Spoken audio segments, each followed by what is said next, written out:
Muy buenas a todos. Hello everybody. We will cover in this video the topic 4 and 5 in a single presentation, and we will talk about the predictive interframe coding techniques and the associated standards.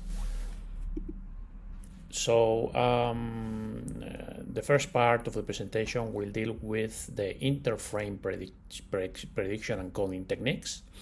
We will talk about the temporal redundancy reduction, the motion compensation as estimation technologies, and the interframe predictive scheme finally.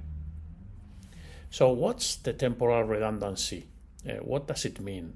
The same that we had image redundancy or redundancy within an image between the different frames of or images in a video sequence, there is also a redundancy. The frame rate is the rate at which the different pictures show in our screen, which is also called temporal frequency or temporal resolution, and is measured in hertz. So the number of frames per second typically that we have in Europe is between 25 or 50 frames per second, and other frequencies for other regions in the world. For video conferencing, for example, typically we use 30 frames, and in computers between 60 and 75, and we select them in the driver of our operating system. So this is the number of frames per second that we see, but within from one frame to the other there is a lot of redundancy. There is not a big change. And you can see that over here. This is what we call temporal correlation. So here you can see a natural scene, and you can see here the next frame to the frame above.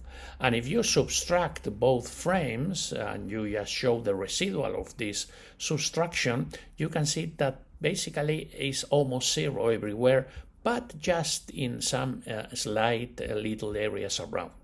This is what we call the residual or the error picture. And it shows that from one frame to the other, basically there is a lot of time of redundancy. This is another example. If this is frame, for example, 130, and we subtract the frame 130 from the next frame, the 131, the difference is the one that you see over here, and again is showing that most of the information between one frame and the other is redundant.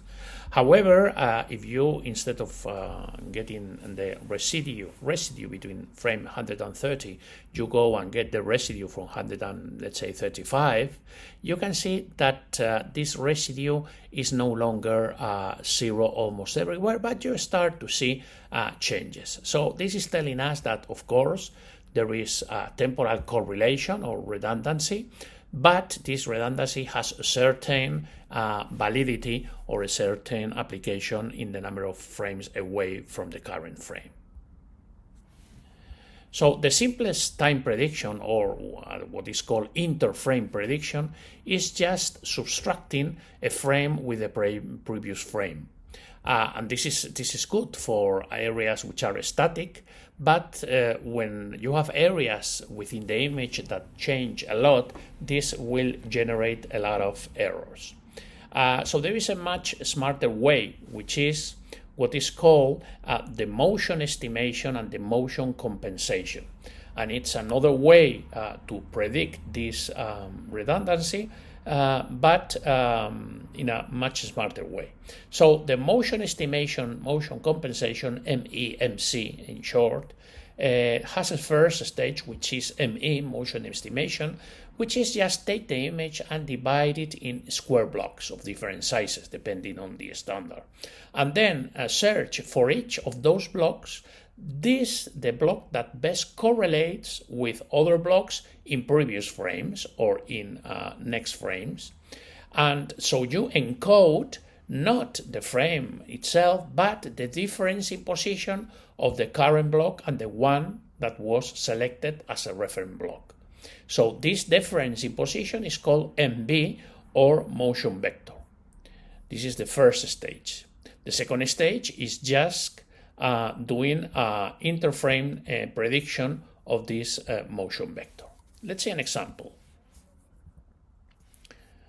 Here you can see on the right that we are in the current frame capital N, and we are trying to do the motion estimation.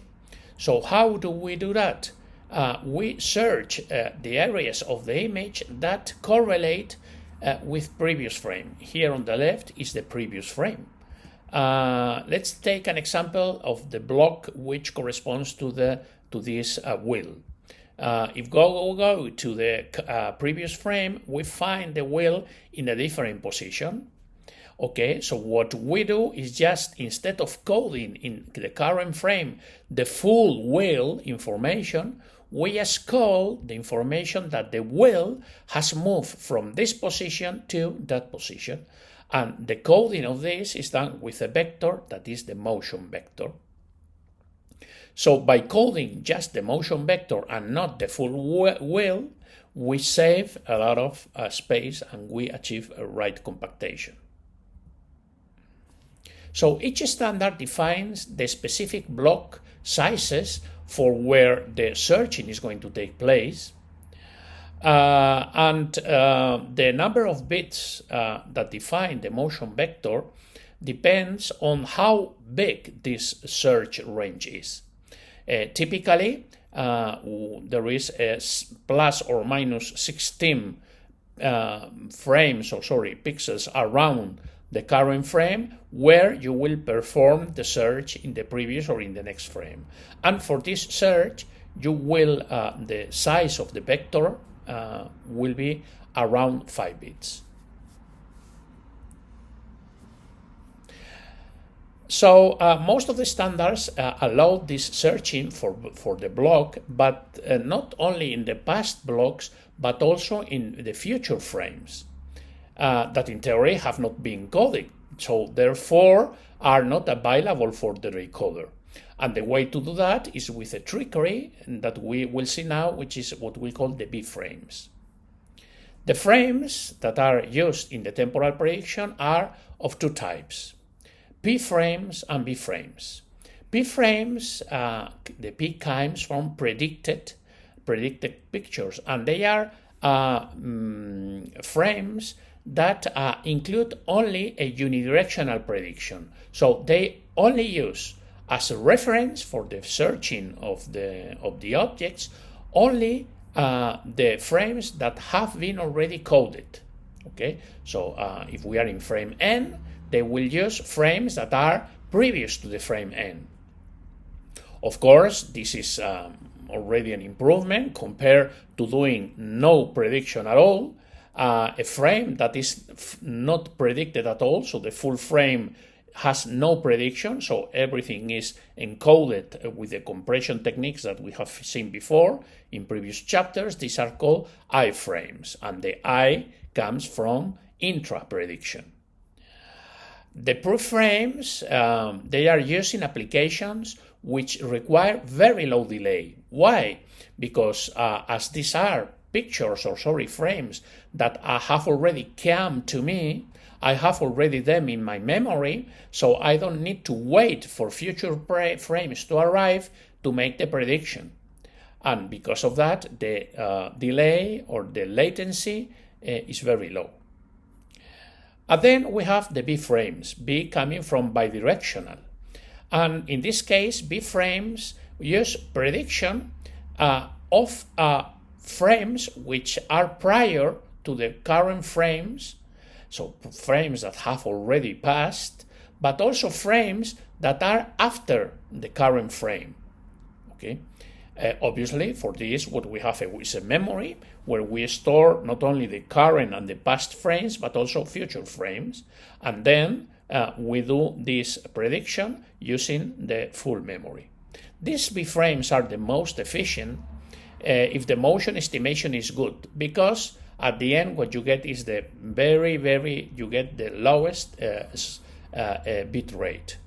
Typically the B-frames are used in TV broadcasting and video over demand, and depending on the standard, no more than 3 B-frames are typically used. For example, we will see that in MPEG2, H.264, and HEVC. For example, in MPEG2, 3 bits are used, in H.264, 5, and in HEVC standard 7 B frames are used for the prediction. So you know the different names that we give to the different frames. The iframes are called keyframes because they contain all the information of the image. I told you before that iframes do not have any type of prediction. And the P and B frames are called delta frames, or delta frames because they contain only the information of what has changed from previous or future frames compared to the current one.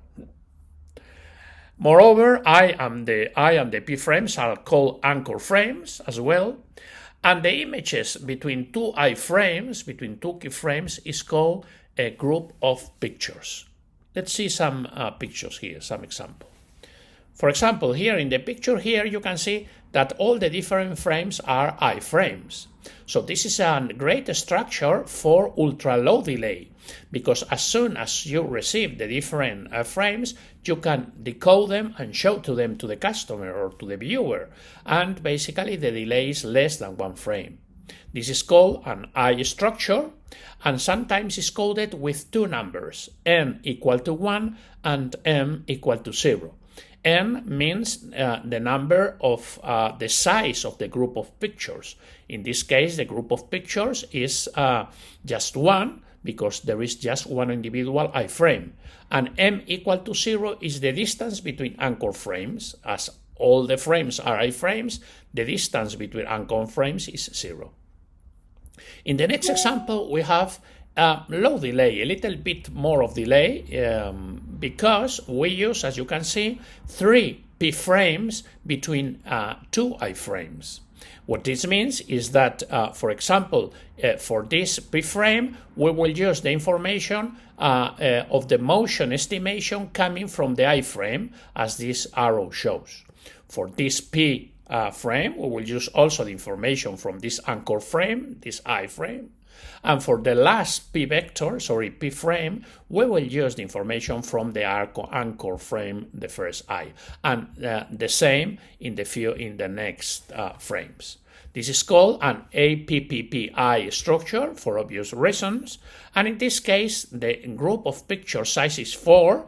There is 1, 2, 3, and 4 frames between 2 group of pictures, so the group size, GOP size, is 4, and the distance between anchor frames, in this case, is 0, because both A and P are anchor frames. The last structure that you can see over here, it's a structure typical of standard delays, and it's called an IVVP structure. You can see that you have an iframe, 2 B frames, 1 P frame, 2 B frame, 2 B frames, 1 P, 2 Bs. This is the group of pictures.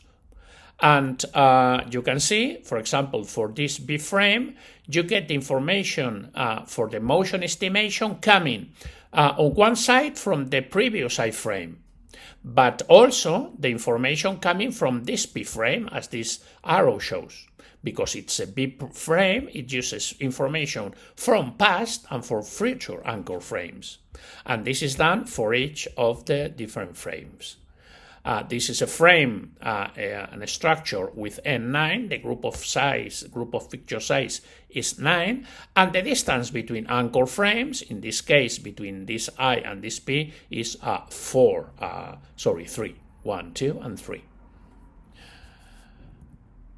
So this is basically what I wanted to explain to you about the motion compensation. Let's go on motion estimation. So, in summary, the way that the different standards do in order to reduce the temporal redundancy, to reduce the size of the video. Let's see now what the different video standards do. And what we are going to do is just do a first brief recap of what we have learned so far in terms of video coding.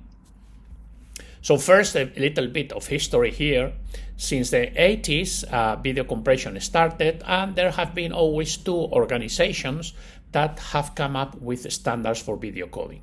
The first one is the ITUT, and the other one is the ISO-IEC. The ITUT created several standards that are always of the name H.26 and a final number. ISO also created standards which are also coded with MPEG-X, with X being a number. And sometimes they have joined forces and created joint standards. And by the way, these have been the most successful ones.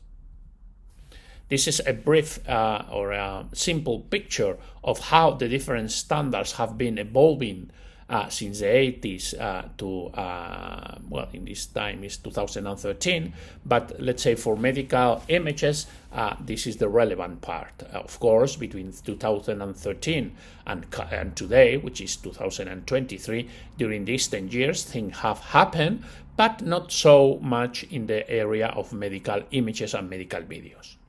So we will touch on these three gray squares. We will talk briefly on the MPEG2 and H.262, which is the same video coding.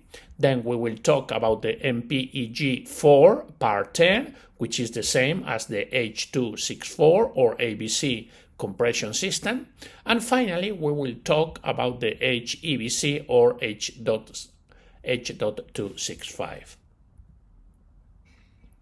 Just keeping or proceeding with the summary, what we do is when we code the video, so we first try to compress the image, so we divide the image into small blocks, and we process them in the frequency domain, if you remember, to get rid of the energy that is almost negligible in the image.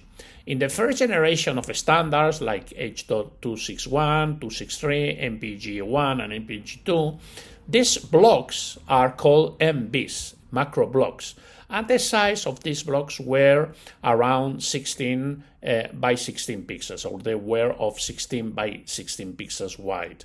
And then these were further divided in 8 by 8 blocks that, if you remember from previous lessons, are the blocks that I used to do the DCTs, the quantization, and so. Okay, H.264 keeps the 16 macro block size, but divides them further in 8 by 8, 4 and 4 blocks for the DCT. HEVC, in turn, they use a wider and more flexible way of partitioning the blocks that is called CTU, coding tree unit, that we will see later on. But the size of this CTU can be between 64 by 64 to 16 by 16, always in powers of 2. And even these ones can be further partitioned to minimum sizes of 4 by 4. The sizes that I indicated are for the lumina or the luma component. Okay, but of course every macro block and block will have associated also chroma blocks, and the resolution of these chroma blocks depends on the subsampling that we have applied to the chroma blocks. Okay, so all this thing about the blocks that I have mentioned over here are for the luma. The chromas, you need then to subsample depending on the type of subsample used. This is what we learn on the intra-frame coding. Now, what we have seen today in the first part of the lesson is how to reduce the spatial temporal prediction or the spatial temporal reduction, and it is by using P frames, B frames, and I frames, and doing this motion estimation and motion compensation trick. Okay, so let's go and start with MPEG2. So MPEG2, which is the oldest standard, has, as I said before, blocks of 8 by 8, to which we apply the 2D DCT transform. The spatial resolution supporter are those that you have over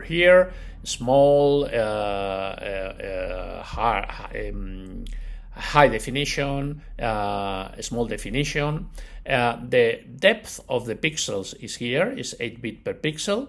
It is allowed to use color subsampling. So for TV diffusion, it was used a subsampling of 4:0, and for other applications, it used a 4:2 subsampling.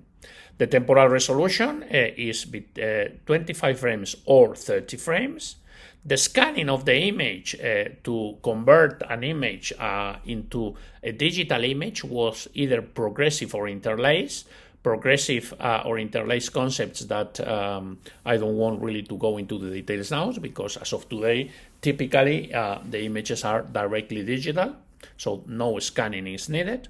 And the encoding scheme is hybrid.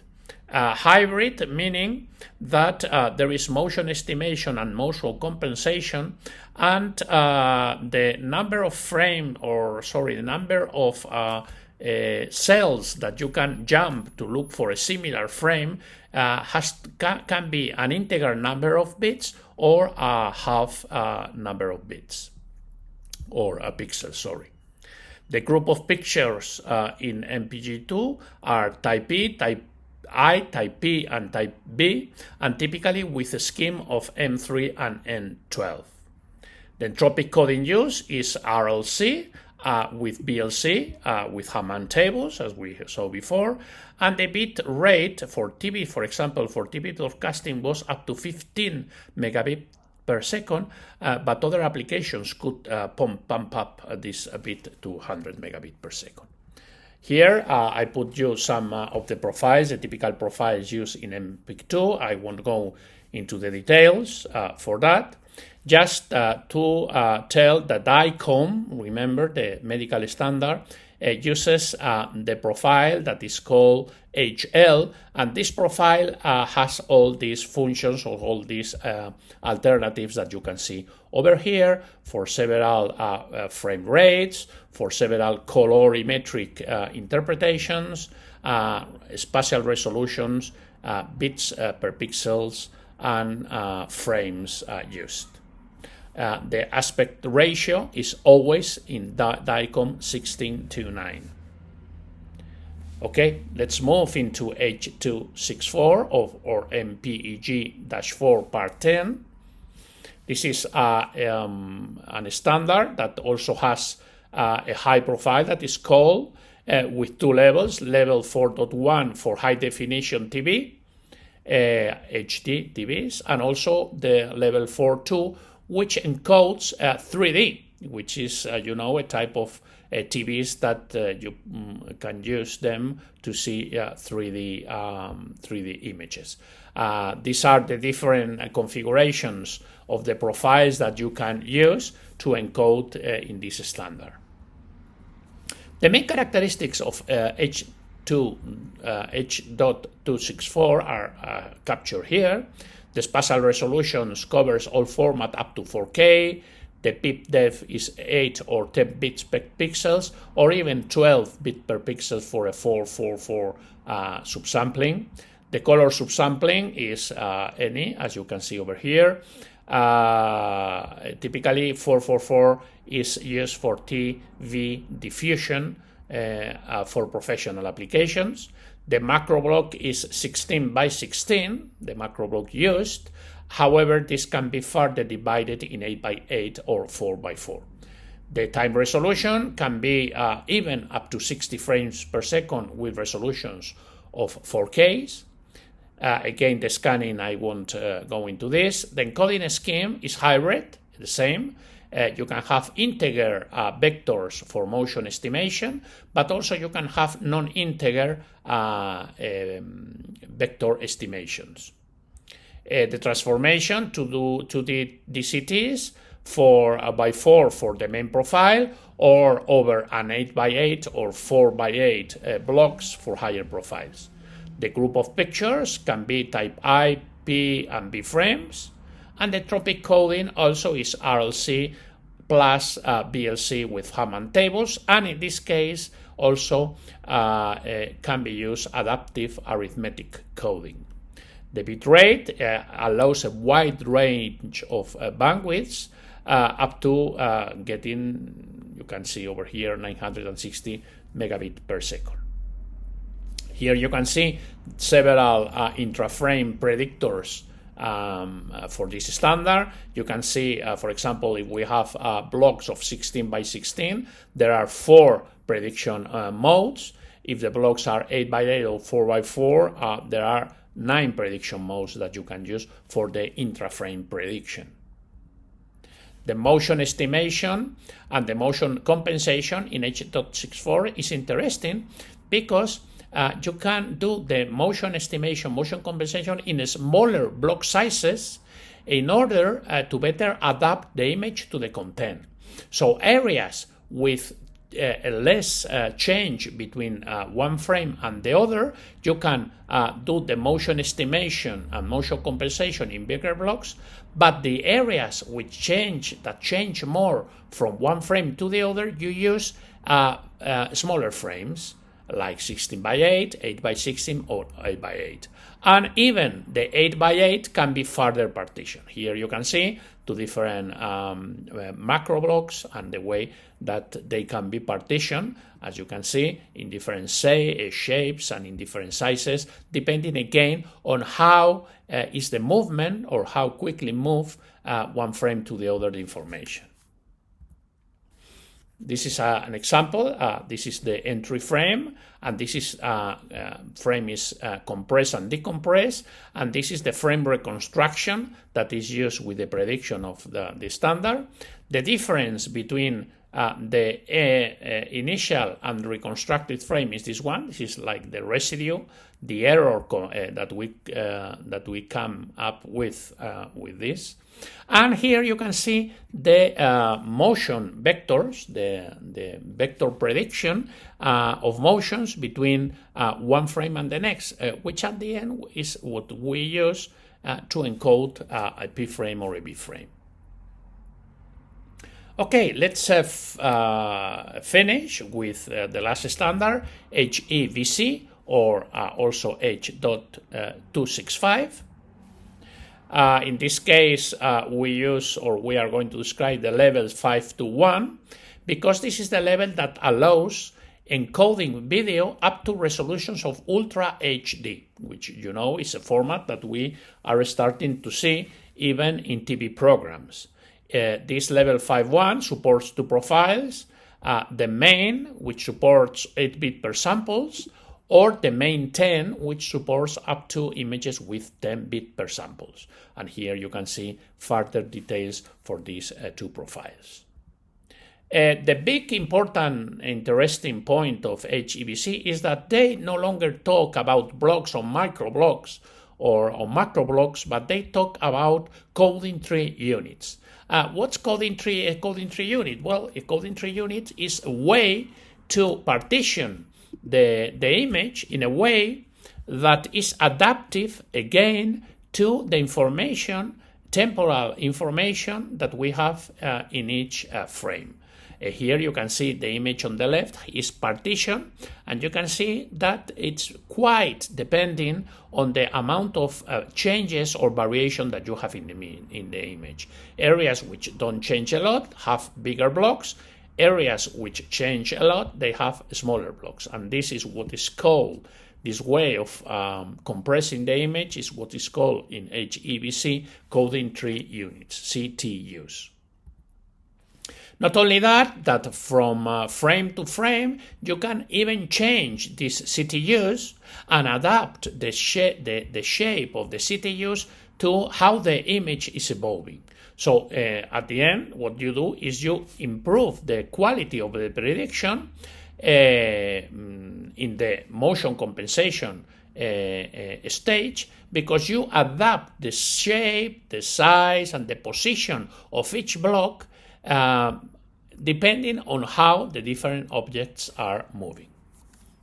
And that's how HEVC, or the main reason why HEVC has a better performance than the previous technologies. I will just finalize with another technology, or another technology that is used in HEVC, which is called SAO, and that's the name of a filter. SAO filter means or stands for Sample Adaptive Offset Filter.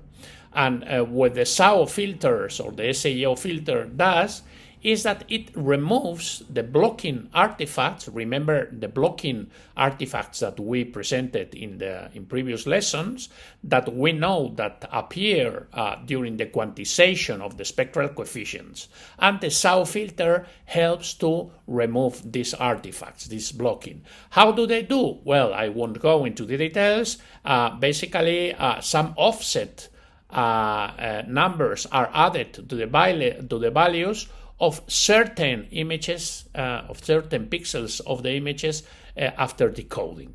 By doing this, which is of course much more complex than just adding the offset, but how do we calculate the offset and so is a whole matter that we won't go into. But the result is that there is an improved perceptual quality when the bit rates that we are having for the video encoding are very low. However, not all the HEVC encoders implement it because it has a very high computational cost. So as not all the hardware support this, then the HEVC encoders let you choose if you want to do this SAO filtering or not. Here, well, it's quite hard to see the difference, but believe me that the image with the SAO filter is much nicer, much smoother. There is much less blocking than the one without the SAO filter implemented. Here, just to finish, you have some bibliography that I encourage you to go to if you want to deepen in the matter, and that's all. Thank you very much for your interest, your attention, and I hope you can send to me or you will send to me the doubts or questions that you may have after this lesson. Bye-bye.